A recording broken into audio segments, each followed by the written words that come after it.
pour évoquer la situation, une fois de plus, rocambolesque, s'agissant des candidatures du PNTP. Le PNTP a déposé 14 candidatures aux législatives et 9 candidatures au local. Sur les 14 candidatures à la députation, 5 candidatures ont été, on va dire, validées, si je ne me trompe. 5 candidatures ont été validées et 9 autres rejetées. Au niveau de la liste des locales, nous avons 4 qui ont été validés et 5 qui ne figurent pas sur la liste publiée par le ministère de l'Intérieur. Il y a des faits troublants, néanmoins. Parmi les candidatures non publiées, parce que je n'emploie pas le terme « rejeté », parce que lorsqu'on rejette une candidature, on notifie à la personne, ou même par un journal d'annonce, les motifs du rejet. Donc aujourd'hui, je parle plutôt de absence de figuration, dont la mienne. Parce que là, aujourd'hui, je tiens cette conférence de presse en tant que responsable des candidatures du PNTP.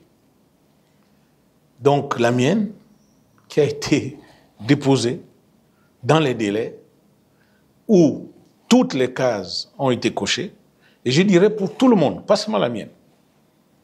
Et nous sommes surpris que ça n'apparaisse pas. C'est-à-dire que le ministère de l'Intérieur ou la commission présidée par le ministre de l'Intérieur ne nous disent rien du tout. Fait troublant, toutes les candidatures aux législatives de la province de Logoué-Lolo, aucune n'est sortie. Je dis bien, toutes les candidatures de la province de Logoué-Lolo. Il y avait 4 à la députation. Les 4, il n'y a aucune qui est sortie. Dans Logoué-Maritime aussi, il y en avait 2. Aucune n'est sortie. Alors, qu'est-ce que nous avons fait? Mais c'est d'aller au ministère. Dès la publication, nous sommes allés au ministère pour prendre certaines informations. Et là, il y a une contradiction totale. Parce que certains dossiers, tels que les candidatures à la députation de la commune de Libreville, au 6e arrondissement et principalement au 6e arrondissement, les 2 sièges, les candidats n'étaient pas sortis, ils ont reconnu que le dossier était complet et qu'il n'y avait rien à signaler. Au local également, ils ont reconnu que certains dossiers étaient complets. Mais nous sommes surpris. Ce matin, l'Union a publié la liste additive, même les dossiers pour lesquels ils ont mis les cachets, que c'était complet, enfin, qu'ils les ont retrouvés, eh bien, ces noms n'apparaissent pas. Donc, moi, je ne veux pas déjà parler d'acharnement contre le PNTP. Je ne veux pas parler d'acharnement contre ma personne. Mais il faudrait que le ministère dise ce qu'il reproche à pourquoi ce n'est pas public. Et je vous ai dit, depuis l'annonce, nous campons au ministère. Ce matin, j'y étais personnellement.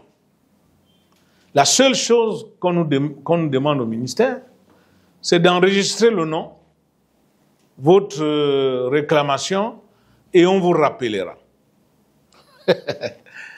Non, vraiment c'est triste.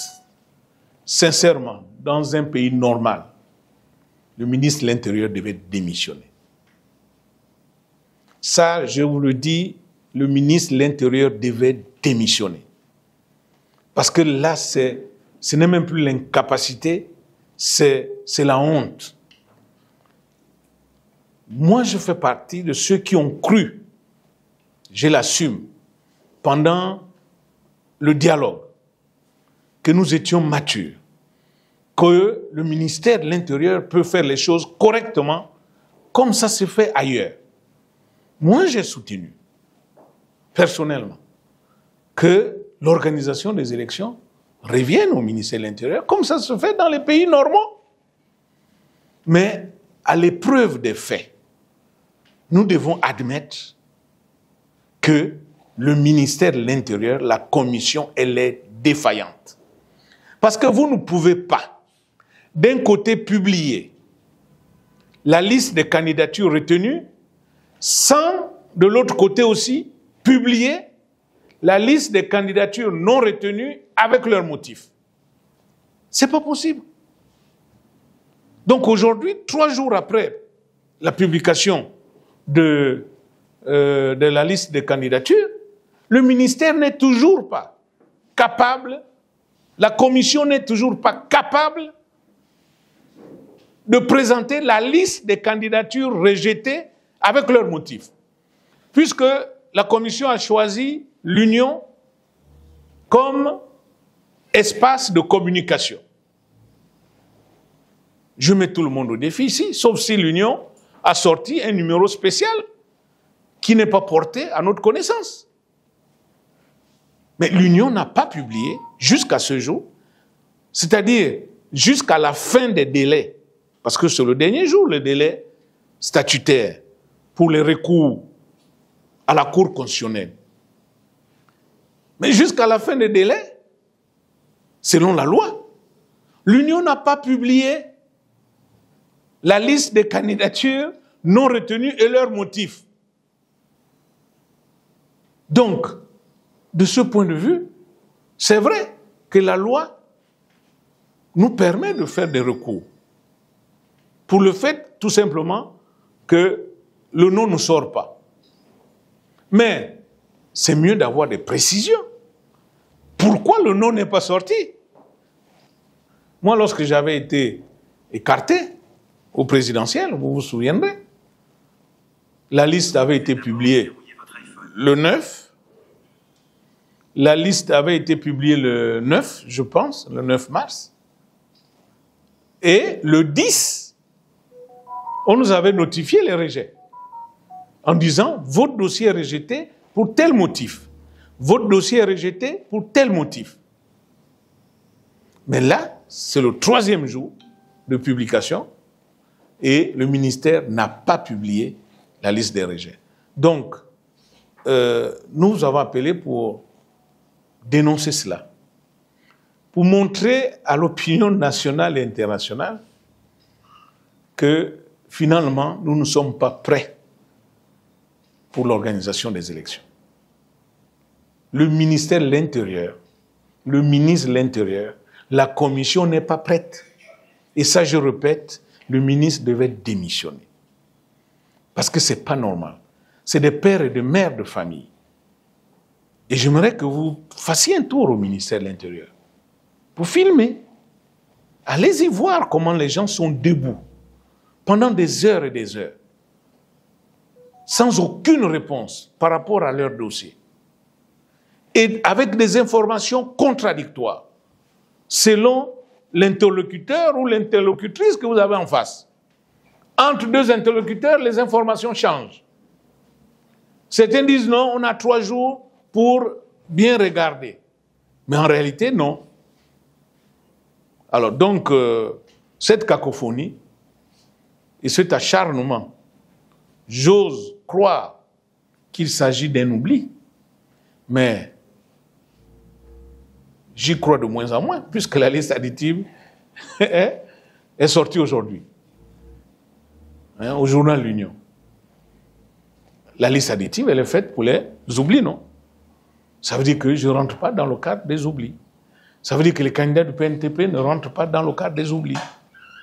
Mais tous nos dossiers sont complets. Toutes les cases ont été cochées. Qu'est-ce qui se passe? On est obligé de s'interroger. Surtout par rapport à ce qui se passe dans le Guelolo. Principalement dans le Guelolo, où quasiment aucune candidature du PNTP n'a été retenue. Est-ce qu'il y a des deals qui se feraient au détriment des populations?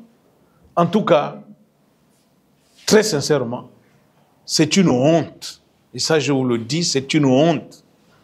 Surtout aussi pour nous qui avons combattu pour que l'organisation des élections revienne au ministère de l'Intérieur. Nous qui avons combattu. Nous qui avons voulu cela. Que nous étions maintenant dans la normalité. Que le 30 août nous avait mis sur la voie de la normalité. Mais on se rend compte, je dis bien à l'épreuve des faits, que ce n'est pas le cas. Et j'aimerais que les uns et les autres le constatent aussi. Sans fanatisme, sur la base des faits. Donc, pourquoi s'acharne-t-on sur Jean-Rémy Yama?